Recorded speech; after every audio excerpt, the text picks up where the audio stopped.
mira las características de las hormonas, la clasificación de las hormonas, su estructura química, las glándulas que producen hormonas. Y ahora vamos a hablar de los mecanismos de acción de las hormonas. Las hormonas son transmisores químicos, igual que los neurotransmisores del sistema nervioso, el sistema nervioso central, el sistema nervioso autónomo. Son sustancias químicas, como hemos visto. De hecho, la noradrenalina actúa como hormonas.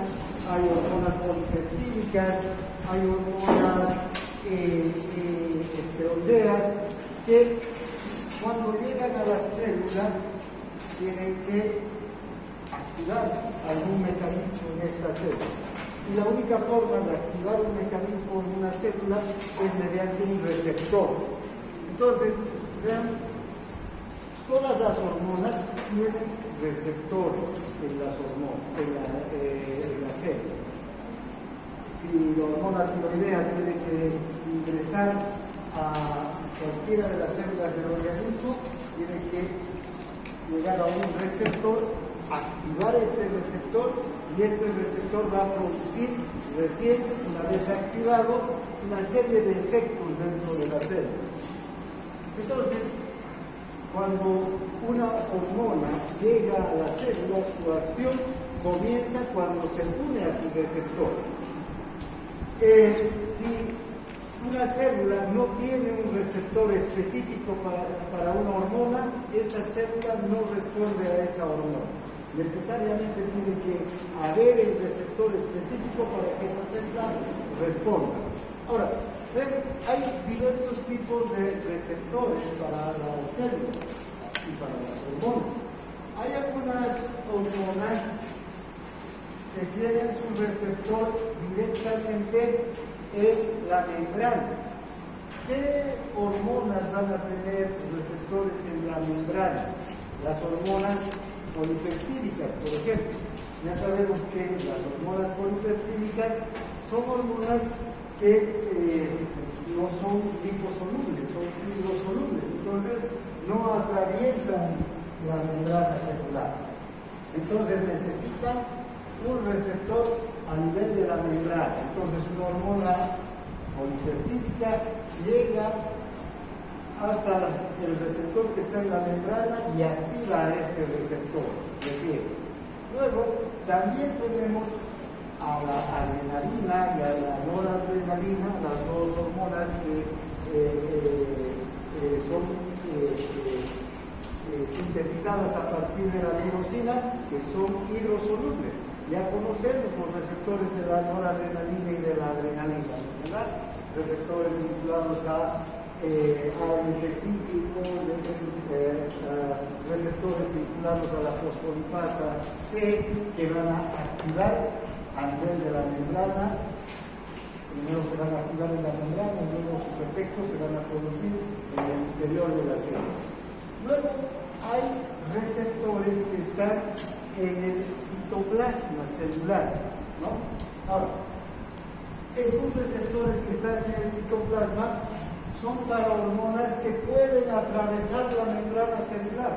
Por ejemplo, la aldosterona, que es una hormona esteroidea, ¿no es verdad? Es liposoluble y atraviesa la membrana celular.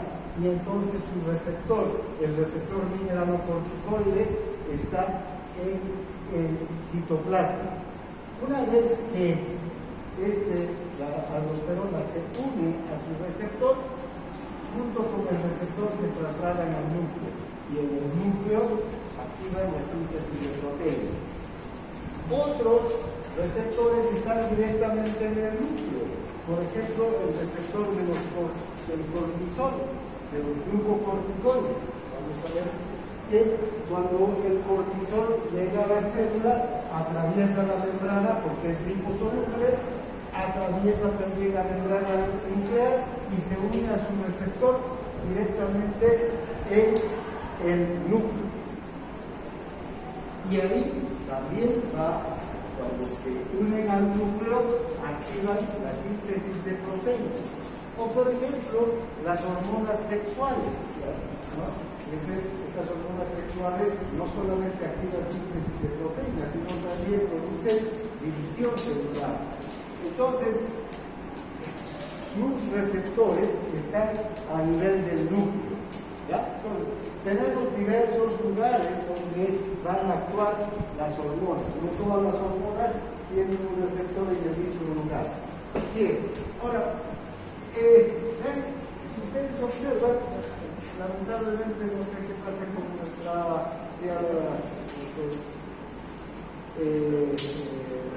proyector, pero está muy borroso, ¿no? Pero si ustedes observan, aquí tenemos un gráfico donde está la membrana celular, ¿no? Y si ustedes pueden observar, tenemos diferentes receptores de hormonas, ¿no?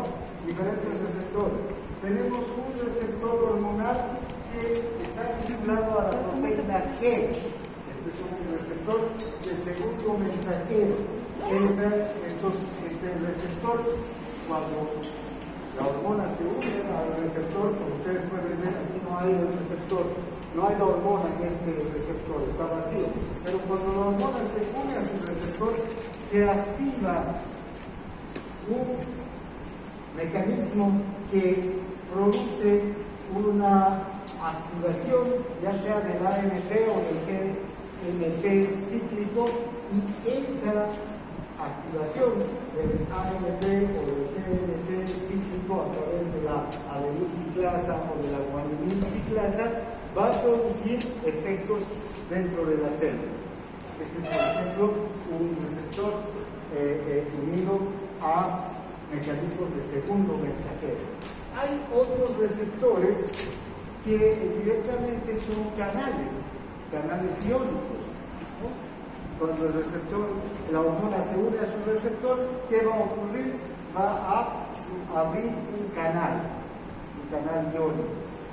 Hay los que están unidos a proteína G, y hay otros receptores que están unidos a enzimas. Por ejemplo, vamos a ver, el receptor de la insulina es un receptor que activa una cantidad enorme de enzimas intracelulares. Entonces, este receptor lo que hace es activar enzimas, el receptor de la insulina. En el caso de, por ejemplo, la adrenalina, la noradrenalina o de los polipéptidos de la glándula hipófisis, están más que nada vinculados a receptores que van a activar segundos mensajeros a través de la proteína G. Bien, tenemos entonces receptores unidos a canales iónicos. Conocemos estos canales. Hay canales que van a transportar sodio, hay canales que van a transportar calcio, hay canales que van a transportar potasio o cloro. Dependiendo entonces de cuál es el canal que se va a activar, la célula se puede despolarizar o se puede hiperpolarizar. Si se activa un canal de sodio, el sodio ingresa dentro de la célula, aumenta el voltaje dentro de la célula y la célula se despolariza. Si se activa un canal de potasio, ¿no? Aquí el potasio, ¿qué va a ocurrir? El potasio va a salir de la célula, porque el potasio es evidentemente intracelular, por diferencia de concentración sale de la célula y la célula va a disminuir su carga eléctrica, se va a hiperpolarizar, se va a inhibir. Entonces, ven exactamente igual que los neurotransmisores. Entonces, estos canales iónicos son canales que se activan por ligando. ¿Y cuál es el ligando? La hormona, ¿no? Bien, luego tenemos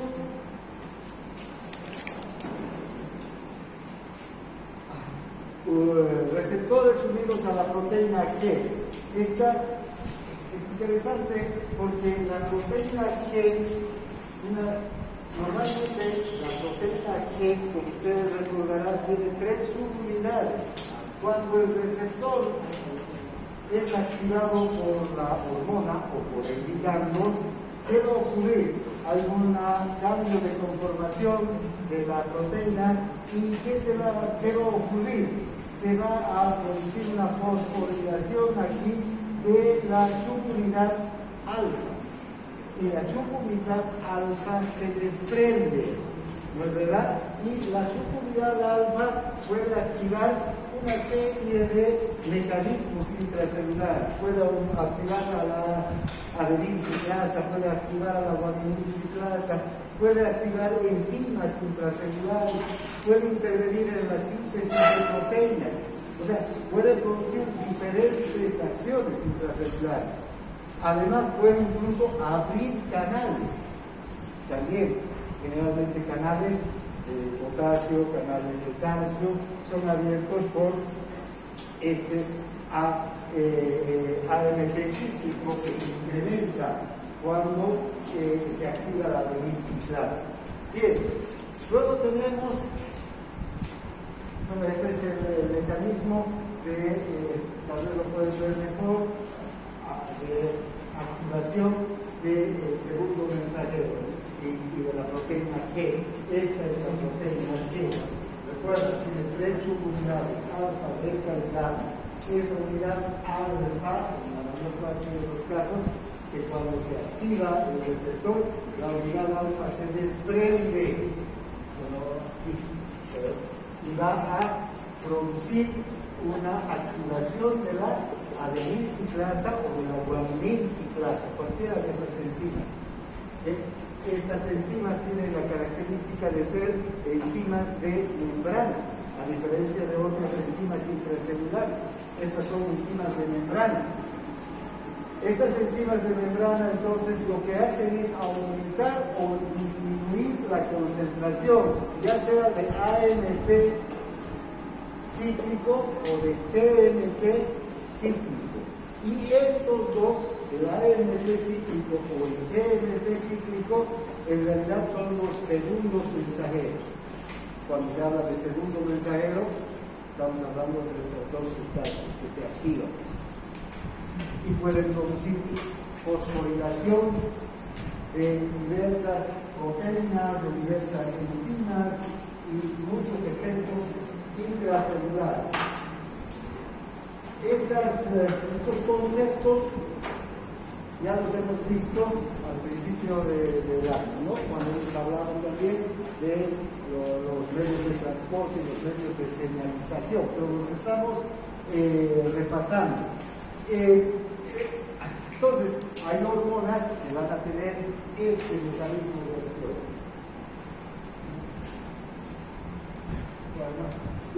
Fíjense la cantidad de acciones que puede producir el AMP o el GMP cíclico cuando fosforilan la acción. Esta es la acción alfa, puede activar canales, puede producir aumento del AMP cíclico, puede activar la transcripción génica, puede activar otras enzimas intracelulares, ¿no?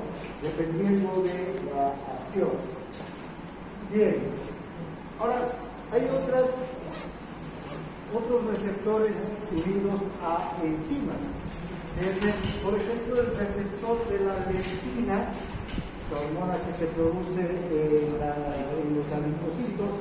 ¿Vean? Este es el receptor de la leptina. Y fíjense, el receptor de la leptina es parecido al receptor también de la insulina. Tiene dos subunidades transmembrana. Fíjense, esta es la membrana celular y estas dos subunidades atraviesan la membrana. La leptina entonces se une a estas dos subunidades en la parte exterior de la membrana. Luego, una vez que la leptina se une a estas dos subunidades, estas dos subunidades se van a activar otras dos subunidades intracelulares que a su vez van a fosforilar a otras enzimas, ¿no? A la llanucinasa, ¿sí? A las STAT1, STAT3, estas estas enzimas son capaces de producir muchas actividades dentro de la célula.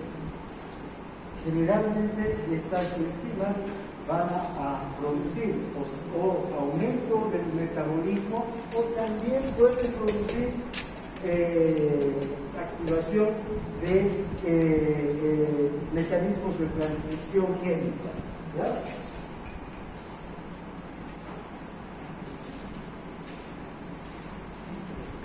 Ahora, entonces, los canales, los receptores de segundo mensajero y los receptores unidos a enzimas están donde? A nivel de la membrana, aquí. Vean, ahora tenemos receptores intracelulares. ¿Ves? Por ejemplo, este es un receptor intracelular. El receptor está inactivo. La hormona tiene que atravesar la membrana. La hormona atraviesa la membrana por difusión. Tiene que ser una hormona liposoluble, si no, no atraviesa la membrana. Atraviesa por difusión simple. Esta es la hormona, se une aquí al receptor y el complejo hormona-receptor se dirige hacia el núcleo. Y en el núcleo van a activar la transcripción génica. Generalmente estas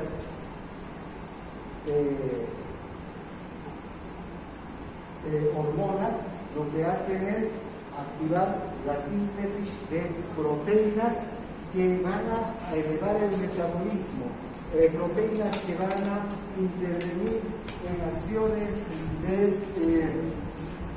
crecimiento celular, o también son hormonas que pueden producir división celular, ¿no?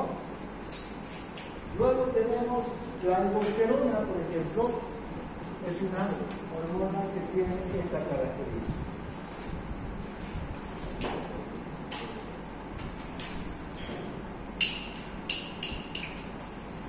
Bien.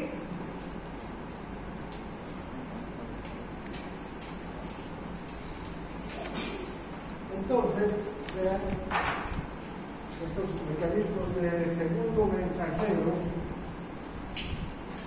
que tienen los receptores de las hormonas pueden mediar diferentes funciones intracelulares, ¿no?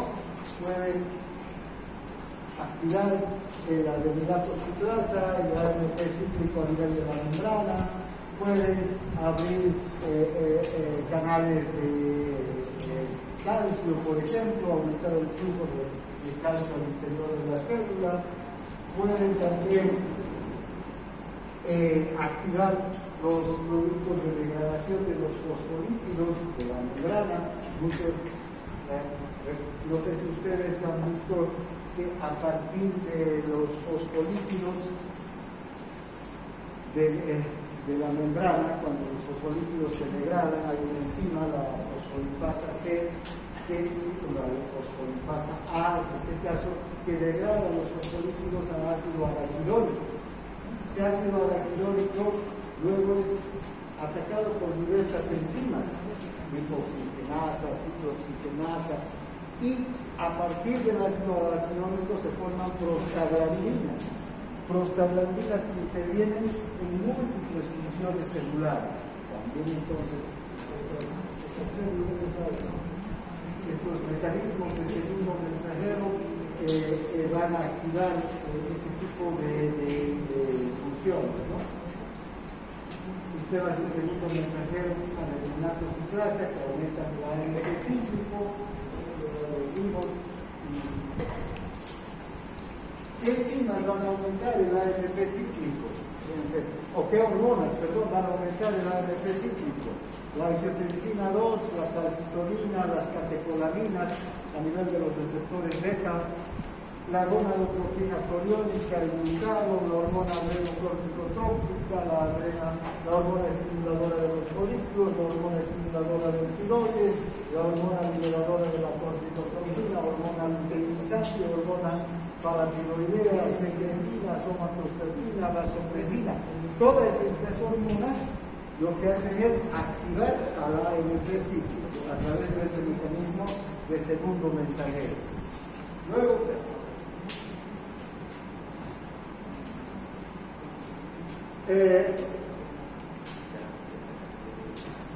otras hormonas van a activar este mecanismo de la fosfolipasa C. Este mecanismo de la fosfolipasa C, no sé si recuerdan, lo que hace es convertir el glifosfato de fosfatidilglicerol en dos subproductos, el diacilglicerol y el glifosfato de inositol. Esos dos productos, el diacilglicerol y el glifosfato de inositol, son los que funcionan como segundos mensajeros. Pero este es un mecanismo vinculado a la fosfolipasa C. También hay varias de las hormonas que activan mecanismos de fosfolipasa C, la angiotensina 2, las catecolaminas en los receptores alfa. En los receptores beta, ¿dónde están los beta, por ejemplo? En el corazón, ¿no? En los bronquios. Ahí el mecanismo de acción de la misma hormona es diferente. Es activar un segundo mensajero de proteína G, aumentando la AMP cíclica, las catecolaminas. En cambio, los receptores alfa, por eso son diferentes receptores, si no todos serían los mismos receptores. En los alfa lo que hacen es activar este mecanismo de la fosfolipasa C y producen acciones diferentes también, ¿no? La hormona liberadora de la gonadotropina, la hormona liberadora de la hormona del crecimiento, hormona liberadora de los tiroides, la oxitocina, la vasopresina, son hormonas que van a activar el mecanismo de fosfolipasa C, diferente al anterior. Hay el sistema de segundo mensajero calcio-calmodulina también. ¿Recuerdan dónde funciona esto? En el músculo liso. Entonces, por ejemplo, muchas de las acciones de las hormonas también están orientadas a contraer o dilatar el músculo liso. Cuando van a contraer el músculo liso, activan a este sistema calcio-calmodulina. Y cuando ¿qué van a hacer? Van a activar a la miosinasa. Cuando van a intervenir más bien en la dilatación, ya no activan a la miosinasa, sino a la fosforilasa. ¿No es verdad? Una fosfolipasa, que es la que interviene en la relajación del músculo. Entonces, vean,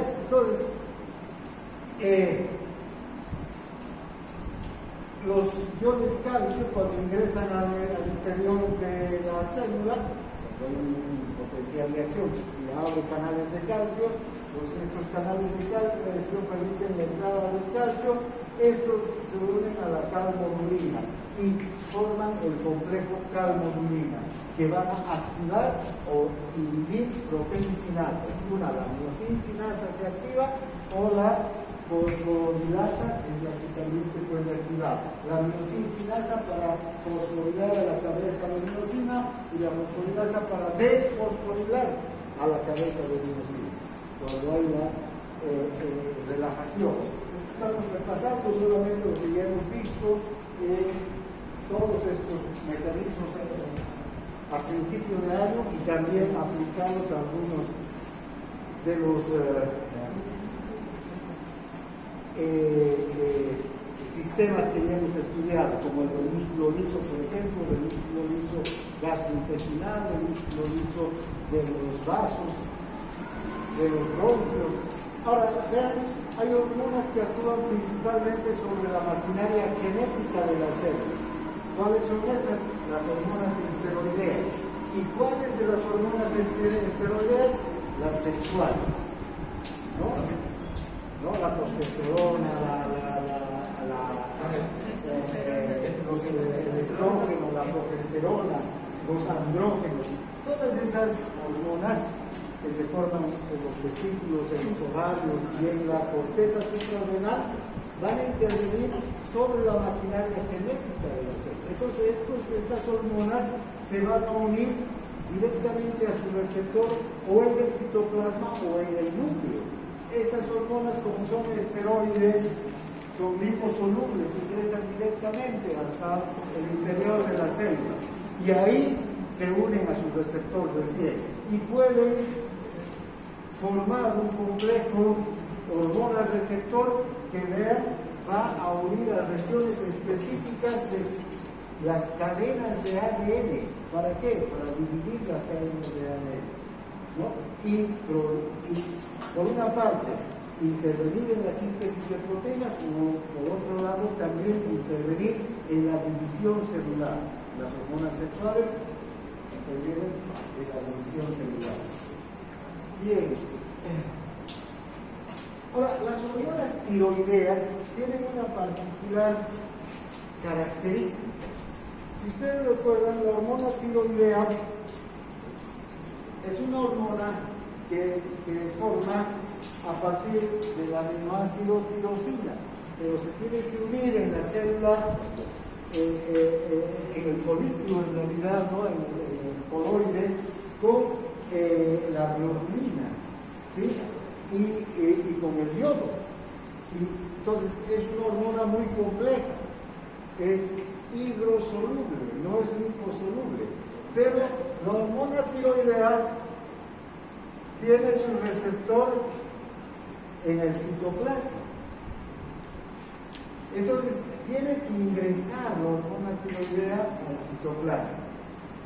La T3 ingresa gracias a un transportador de hormona tiroidea. Es una proteína que transporta la hormona tiroidea, ¿sí?, al interior de la célula. Recién cuando la T3 está dentro de la célula se une a su receptor y el receptor y la hormona se dirigen hacia el núcleo para intervenir en la síntesis de proteínas. ¿Y qué proteínas son estas? Son enzimas. Enzimas metabólicas, la mayor parte, todas las enzimas que intervienen en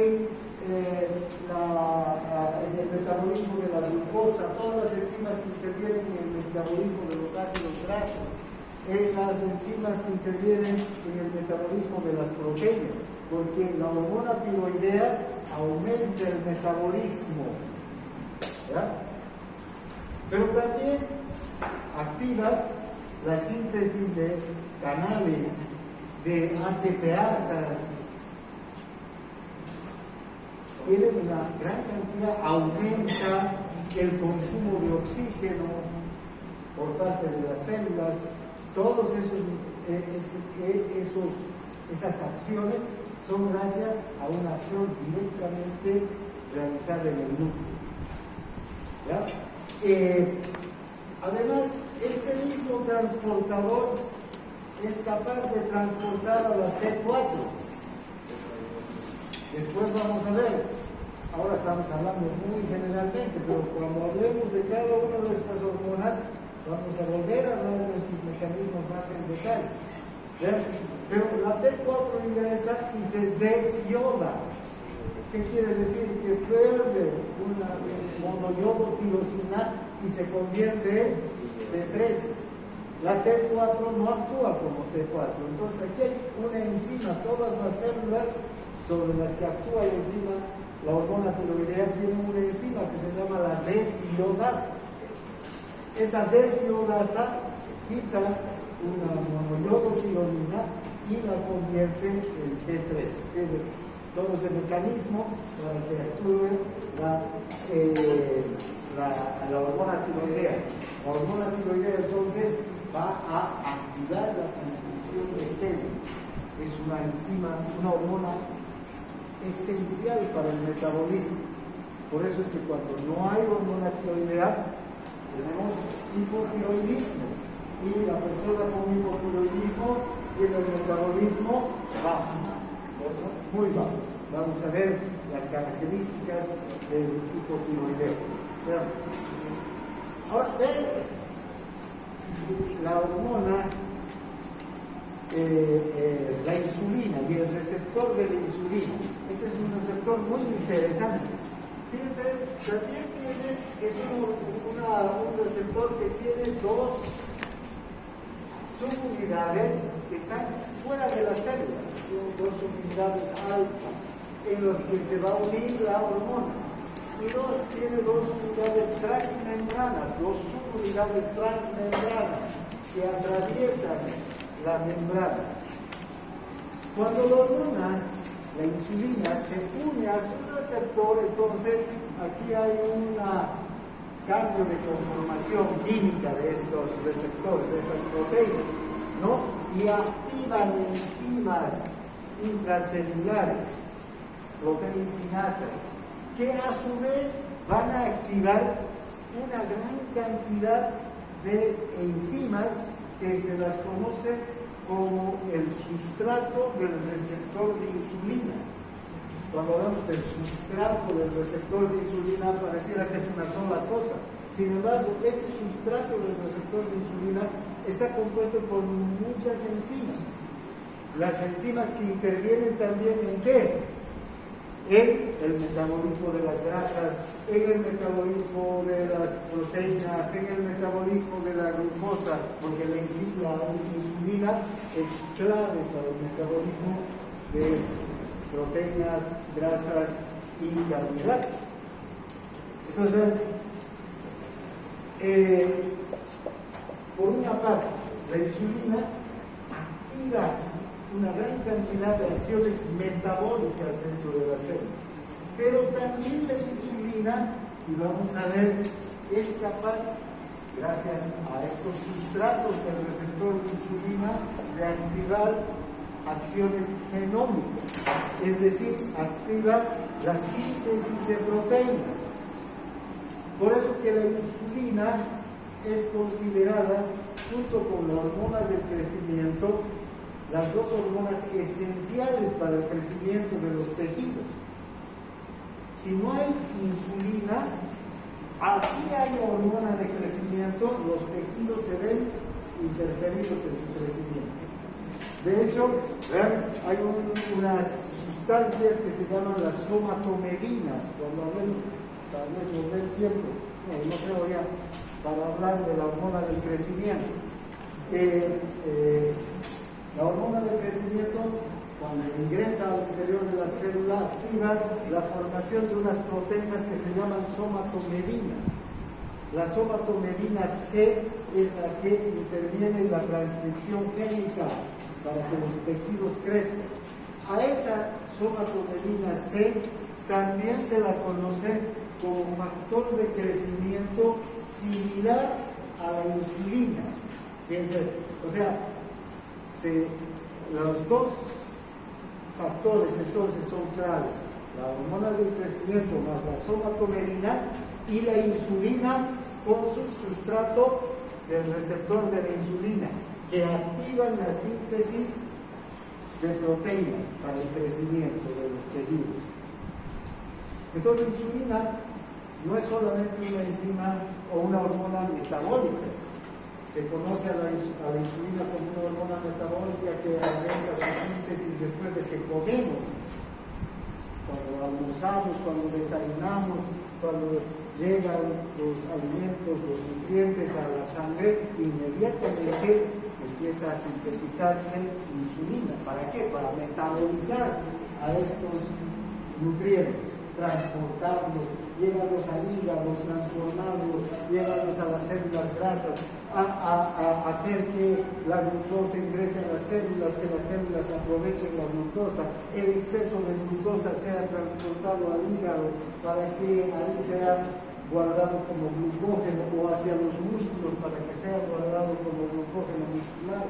Y si todavía hay más glucosa en la sangre, se le lleva a donde, al hígado, para que se convierta en grasa, y del hígado esa grasa al tejido graso para guardarla como energía de reserva. O sea, todo eso hace la insulina, pero además la insulina también produce acciones genómicas, es decir, interviene en la síntesis de proteínas para el crecimiento celular y crecimiento de los tejidos.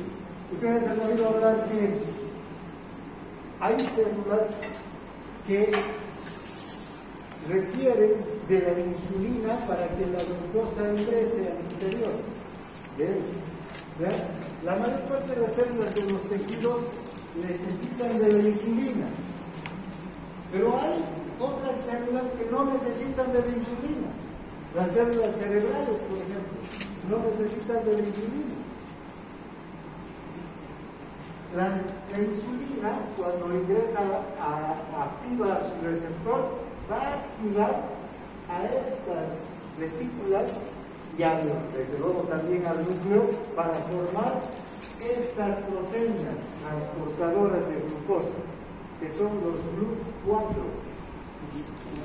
La mayor parte de los tejidos tiene estos GLUT4, necesitan estos GLUT4 dirigirse a la membrana para que ingrese la glucosa.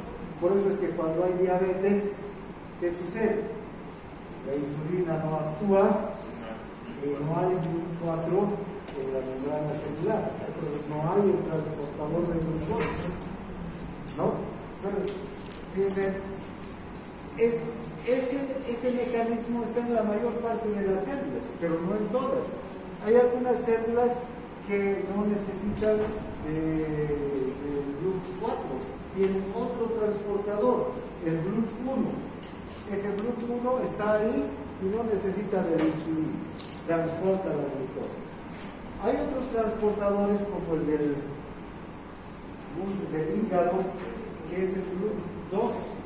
El GLUT2 en el hígado tiene otra característica, porque al hígado ingresa la glucosa y del hígado sale también glucosa. En cambio del resto de los tejidos ingresa la glucosa, pero no sale la glucosa, ¿no? ¿Qué pasa con la glucosa? ¿Qué pasará con la glucosa dentro de la célula? Se metaboliza, ¿no? La célula lo utiliza, es instante. Entra la glucosa a la célula y ya nomás la célula la está convirtiendo en ATP para sus necesidades. Entonces no sale la glucosa, pero del hígado sale. Entonces el transportador en el hígado tiene que tener la capacidad de meter y sacar la glucosa, porque del hígado, ¿cuándo sale la glucosa? ¿No? Cuando ya no tenemos glucosa en la sangre, entonces desde el glucógeno hepático se empieza a sacar la glucosa. El glucagón, que es una enzima, vamos a ver, como el glucagón, por ejemplo, activa la comida. Fíjense, entonces, todas estas características de la insulina son bastante complejas, ¿no? La insulina no tiene entonces una sola acción. Generalmente cuando hablamos de la insulina, ¿de qué estamos hablando? De la glucosa, de que las células necesitan insulina para que no se hacen realidad. No todas las células necesitan de insulina. Desde luego, la mayor parte de las células de los tejidos van a requerir de la insulina, pero no todas.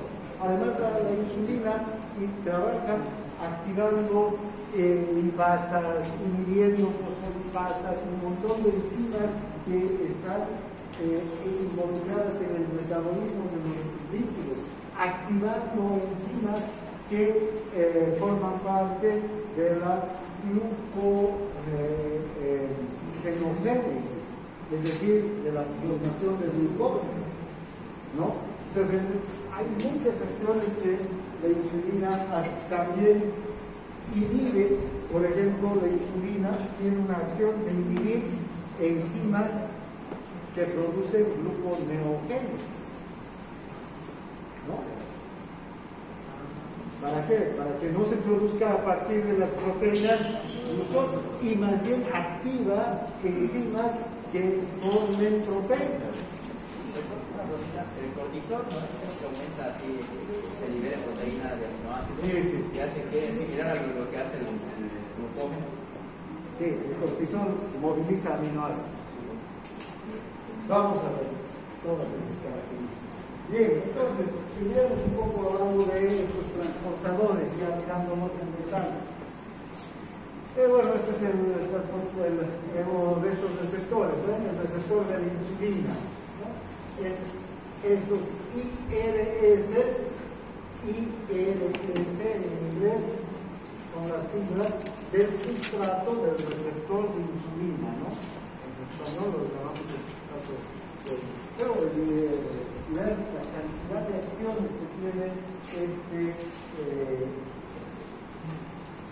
esta hormona. Aquí podemos observar también otra hormona como la aldosterona. La aldosterona ingresa a las células, se une a su receptor y directamente hormona, receptor, se dirigen al núcleo, ¿no? O también, esta es más la aldosterona porque no hay un transportador. Si tuviéramos un transportador aquí, ¿quién sería? La hormona tiroidea. La hormona tiroidea ingresa también y se une a su receptor, pero gracias a un transportador.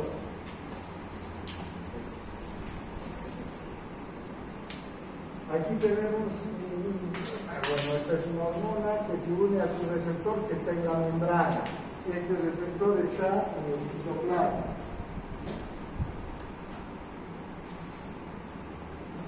Bueno, el mecanismo de segundo mensajero que ya lo conocemos.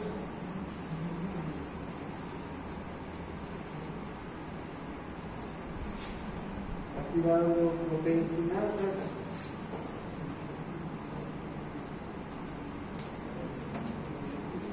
También las llanosinasas. Bueno, ya esta es la formación de las hormonas sexuales. Entonces, hasta aquí vamos a ver esta parte. Entonces, tienen que repasar. No se olviden todos los medios de transporte, ¿no? Eso hemos hablado ahorita, que ya hemos visto en las primeras clases. Aunque vamos a ir hablando a partir de ahora de cada hormona. Entonces, empezaremos diciendo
de las hormonas hipofisarias.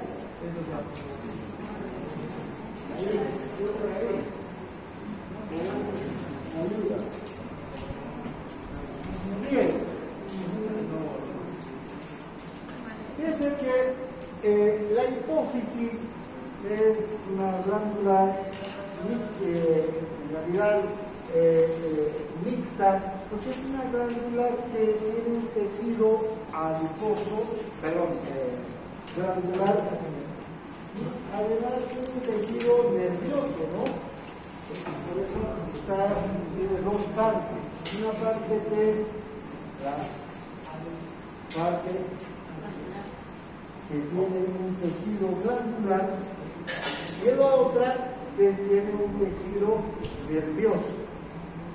La parte glandular es la adenohipófisis y la nerviosa es la neurohipófisis. La adenohipófisis está en la parte anterior, por eso se llama también hipófisis anterior.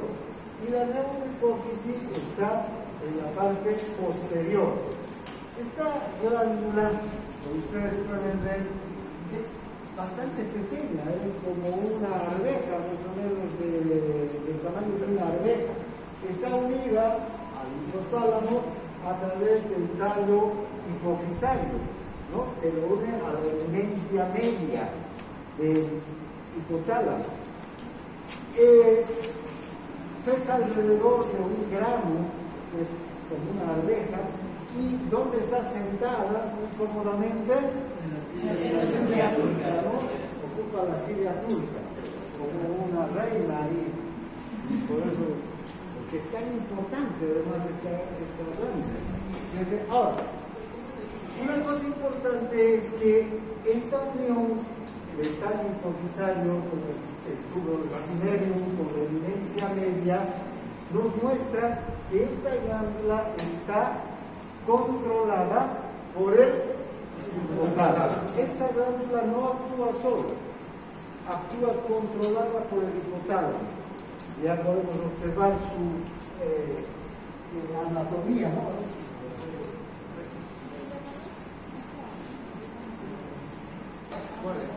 Ahora, creo que ahora.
Células de diferente color.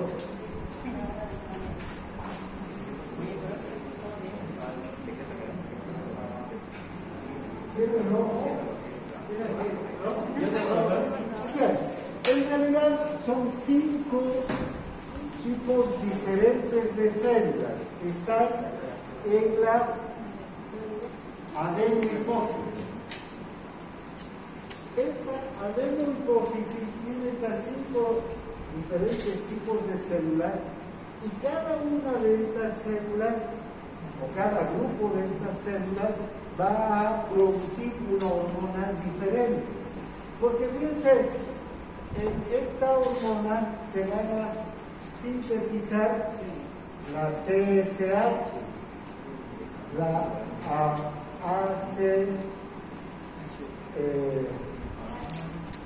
adrenocorticotrópica, ¿no? La hormona del crecimiento, la hormona, las gonadotropinas y la prolactina. Está aquí entre las gonadotropinas, ¿ya? Ahora bien, fíjense, estas células que forman la prolactina, cada una de estas hormonas es formada en una de estas células. Entonces, para la TSH tenemos las células tirotropas. Para la ACTH tenemos las células corticotropas. Para las hormonas, para la hormona del crecimiento, las somatotropas.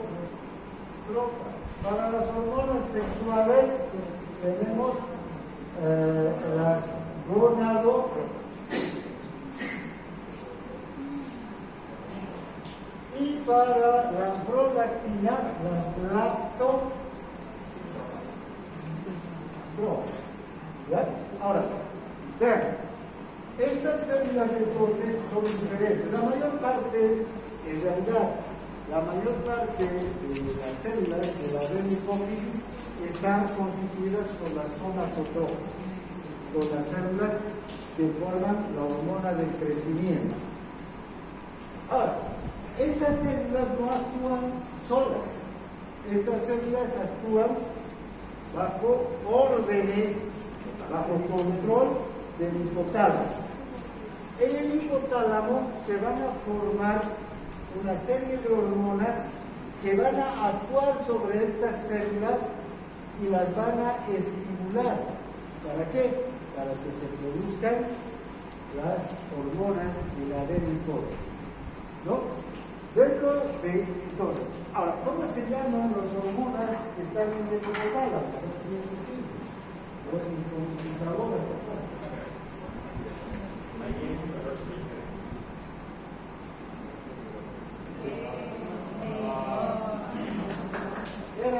gracias. Eso le estaba.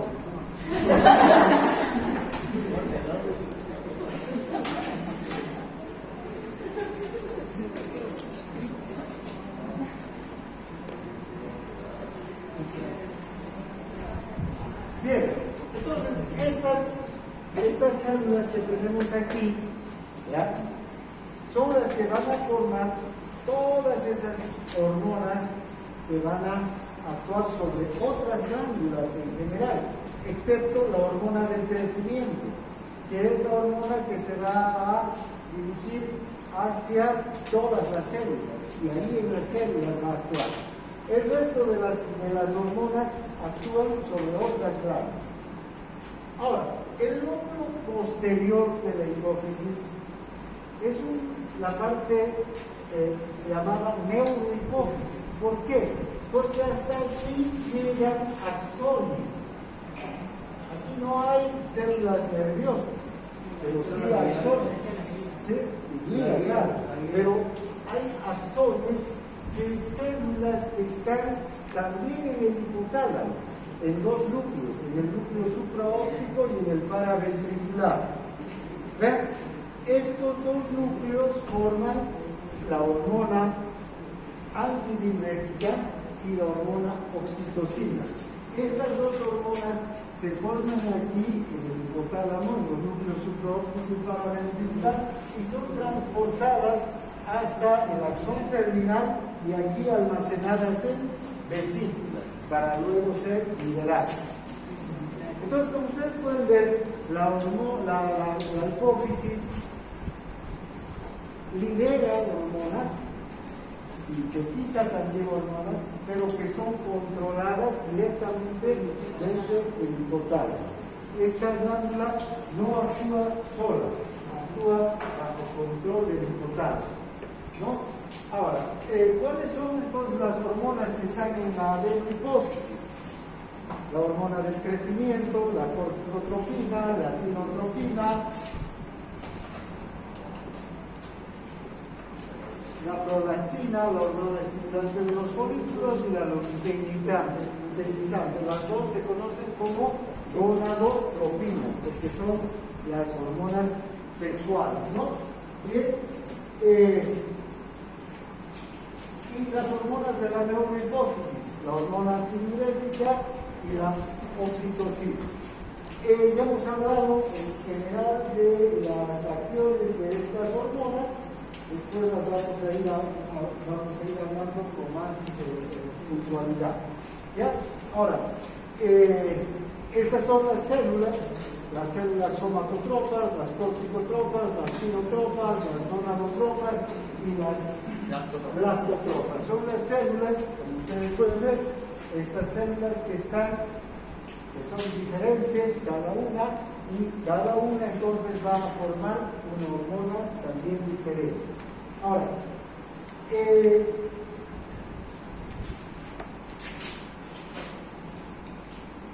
bueno, las células de la neurohipófisis son, aquí están los núcleos supraópticos y paravesicular en el hipotálamo, y los axones son los que llegan hasta la neurohipófisis, ¿ya?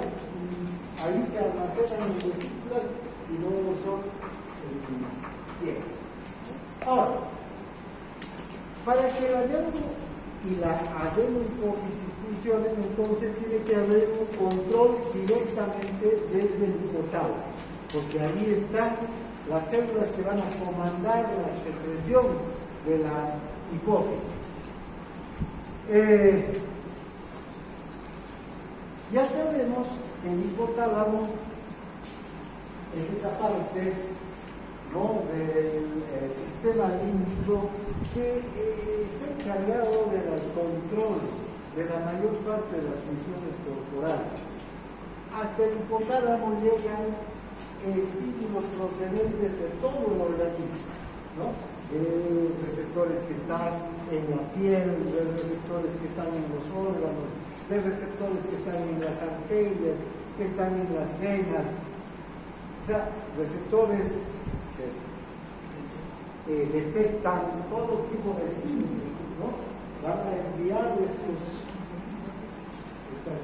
estímulos hasta el hipotálamo, y el hipotálamo se va a encargar de responder con una acción determinada al estímulo. El hipotálamo entonces va a recibir señales de olor, de sabor, pensamientos agradables o repelentes, sed, apetito, casi todos los estímulos que parten desde la periferia. Estos estímulos pueden excitar o inhibir al hipotálamo, ¿no? Y en base a esta información que recibe, va a responder, actúa como centro de información y luego controla muchas funciones corporales, entre ellas la secreción de hormonas. Y vean, ¿qué hormonas controlan en su secreción o qué secreción de hormonas controla el hipotálamo? Para empezar, la neurohipófisis, ¿no? Ya sabemos que la neurohipófisis tiene sus células a nivel de los núcleos supraóptico y paraventricular. Luego está la adenohipófisis. Y fíjense, a nivel del hipotálamo va a haber una serie de células, de neuronas, que van a producir también unas hormonas que van a ser enviadas a través de estos axones. Estos son axones de neuronas que van a enviar hormonas hasta esta parte, a la eminencia media. ¿Qué hormonas van a llegar aquí? Las hormonas que van a estimular a la adenohipófisis. Si ustedes observan, estos axones están cerca de este grupo de arterias, ¿no? Este sistema se llama sistema hipotálamo hipofisal. ¿Qué quiere decir? Que es el que transporta todos los productos que se secretan a este nivel de estos axones. ¿Vean? Una hormona que se secreta aquí va a pasar a estos vasos, que son muy diminutos estos vasos, y estos vasos se van a encargar de transportar esa hormona hasta la adenohipófisis. Y ya sabemos, en la adenohipófisis que hay diferentes tipos de células, ¿no? Las células lactotropas, las tirotropas, las somatotropas. Entonces, si esta hormona es, por ejemplo, una hormona, la hormona liberadora de la hormona del crecimiento, esta hormona que se ha liberado aquí, a través del sistema porta hipotálamo hipofisario llega hasta la adenohipófisis y esa hormona se va a dirigir a la célula somatotropa y ahí va a activar la síntesis y la liberación de la hormona del crecimiento.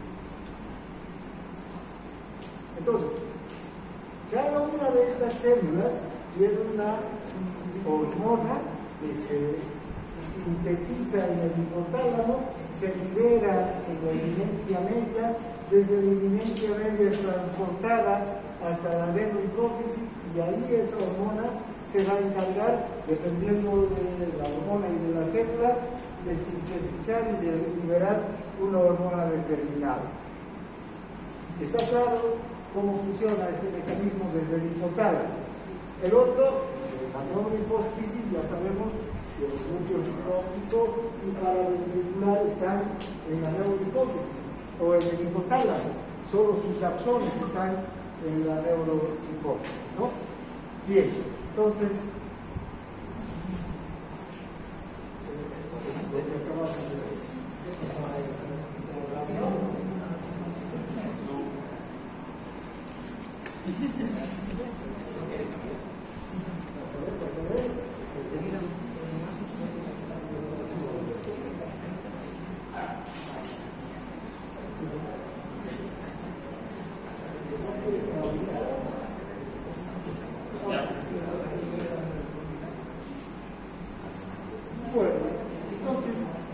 La eminencia media es el lugar donde se van a liberar todas estas hormonas que vienen desde el hipotálamo y que se dirigen hacia la adenohipófisis. Ahí empieza este sistema de lazos porta hipotálamo hipofisario.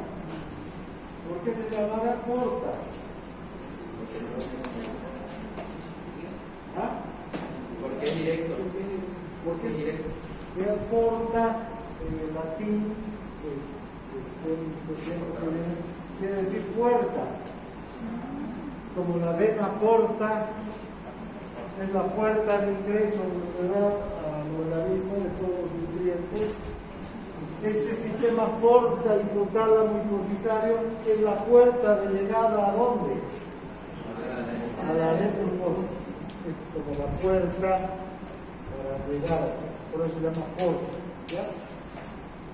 Ahora, ¿cuáles son las hormonas del hipotálamo que van a llegar hasta la adenohipófisis para estimular la síntesis y la liberación de las hormonas hipofisales?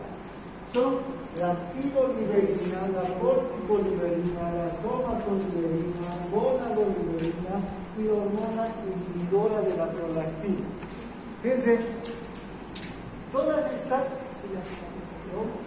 libeриnas, los 4 primeros, ¿no? ¿Por qué? Porque liberan, si quieren, a las hormonas que están en las células de la adenohipófisis, ¿ya?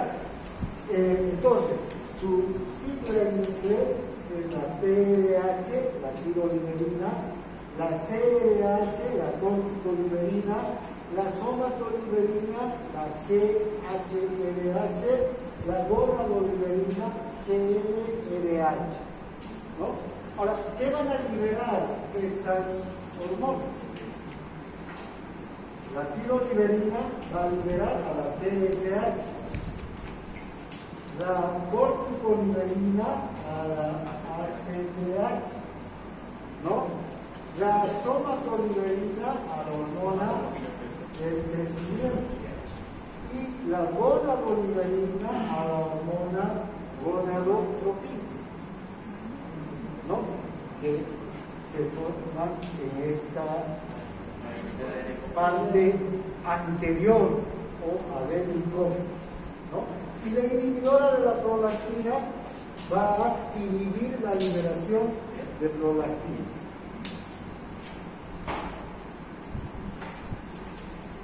Ahí están nuestro cuadro entonces. Cada uno.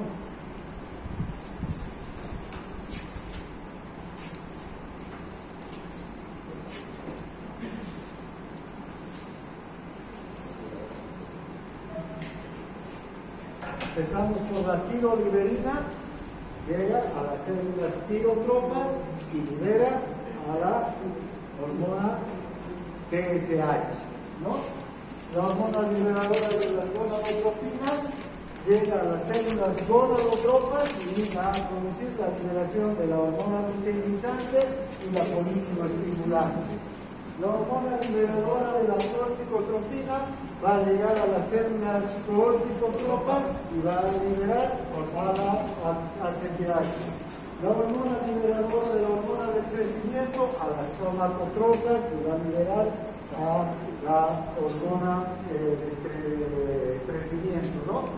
Hormona inhibidora de la hormona del crecimiento, la somatostatina, va a inhibir la liberación de la hormona del crecimiento.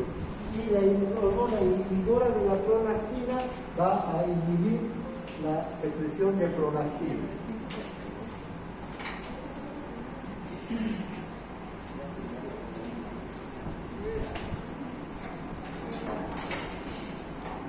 Aquí vamos a quedar, ¿ya? Porque vamos a empezar ahora hablando específicamente de la hormona del crecimiento. Mañana continuamos.